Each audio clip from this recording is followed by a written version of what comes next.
بسم اللہ الرحمن الرحیم۔ السلام علیکم۔ ہماری اس کہانی کا بنیادی مقصد معاشرتی اخلاقی برائیوں کو عیاں کرنا اور ان کا جڑ سے خاتمہ کرنا ہے۔ میں عادل اقبال محکمہ پولیس میں انسپیکٹر تھا۔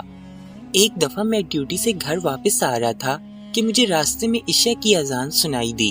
میں نے اذان سننے کے لیے گاڑی کا شیشہ نیچے کیا تو اذان سے زیادہ فحش گانوں کی آوازیں آ رہی تھیں۔ میں گاڑی کو اسی سمت لے گیا جہاں سے میوزک کی آواز آ رہی تھی۔ پتہ کرنے پر معلوم ہوا کہ یہ ایک پیشہ ور طوائف کا گھر ہے جس کے پاس مغرب کے بعد علاقے کے وڈیرے لوفر اور رئیس لوگ شراب میں دھت ہو کر آ جاتے ہیں اور پھر ساری رات ناچ گانے کی محفل جمائے رکھتے ہیں اور آدھی رات تک لڑکیوں کے جسم سے مزے بھی لیتے ہیں۔ کچھ ضروری معلومات لینے کے لیے میں طوائف کے کوٹھے میں داخل ہو گیا۔ سامنے سب نشے میں دھت تھے، یہاں تک کہ سیکیورٹی گارڈ بھی اپنے ہوش و حواس میں نہ تھا۔ میں نے جا کر طوائف سے کہا کہ اذان ہو رہی ہے، میوزک بند کرو، تو اس نے میری بات سنی انسنی کر دی۔ پھر میں نے میوزک سپیکر کی تار کھینچ کر توڑ دی۔ میوزک بند ہوا تو نشے میں دھت وڈیرے بھی اضطراب میں نظر آنے لگے۔ میں نے طوائف کو نصیحت کرتے ہوئے کہا کہ کچھ تو خدا کا خوف کرو۔ میری بات سن کر طوائف نے طنزیہ انداز میں کہا کہ کیا خدا صرف تمہارا ہے؟ طوائف کی بات سن کر مجھے بہت غصہ آیا اور میں نے تھانے سے عملہ بلا لیا۔ عملہ آنے سے پہلے حالات کی نزاکت کو سمجھتے ہوئے باقی تماشائی فرار ہو گئے، مگر طوائف اور اس کی چیلیاں گرفتار کر کے لیڈیز پولیس کے حوالے کر دی گئیں۔ مجھے پولیس کی بے بسی کا اندازہ تب ہوا جب ایک طوائف نے بھرے مجمع اور میرے عملے کے سامنے مجھے کہا کہ انسپیکٹر عادل، یاد رکھنا، میں تم کو اتنا ذلیل کر دوں گی کہ ایک دن میں تیری ہی بیٹی سے مجرا کرواؤں گی۔ وہ جسم بیچنے پر مجبور ہو جائے گی اور تو چاہ کر بھی کچھ نہیں کر سکے گا۔ میں چاہ کر بھی طوائف کے منہ پر تھپڑ نہ مار سکا اور لیڈیز پولیس اس کو اٹھا کر لے گئی۔ میں اس واقعے کو بھول گیا، مگر ٹھیک 1 مہینے بعد مجھ پر ایک عورت نے عزت لوٹنے کی کوشش کا الزام لگا دیا۔ مجھے معطل کر کے انکوائری شروع کر دی گئی اور انکوائری کے دوران ہی یکے بعد دیگر 3-4 عورتوں نے مجھ پر یہی الزام عائد کر دیا۔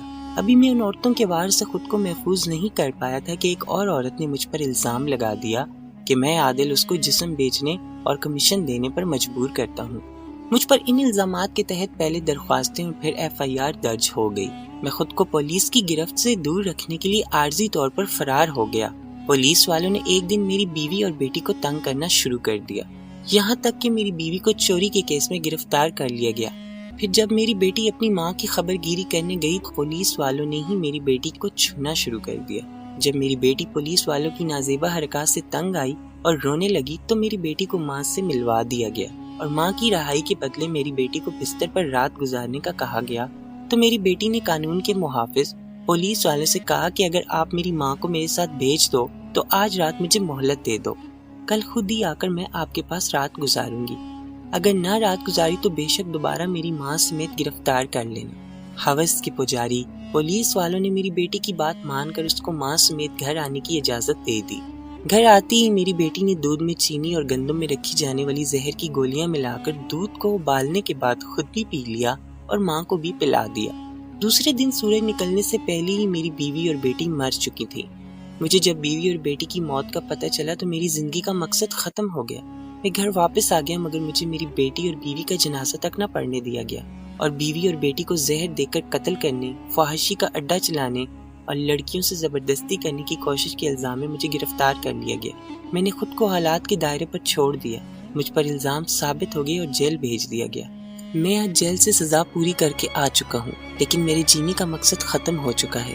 میں فقط دوستوں آپ کو یہ بتانا چاہتا ہوں کہ آج کل کی طوائفیں مجبور نہیں ہوتی بلکہ مضبوط ہوتی ہیں، قانون کے محافظوں سے بھی زیادہ مضبوط۔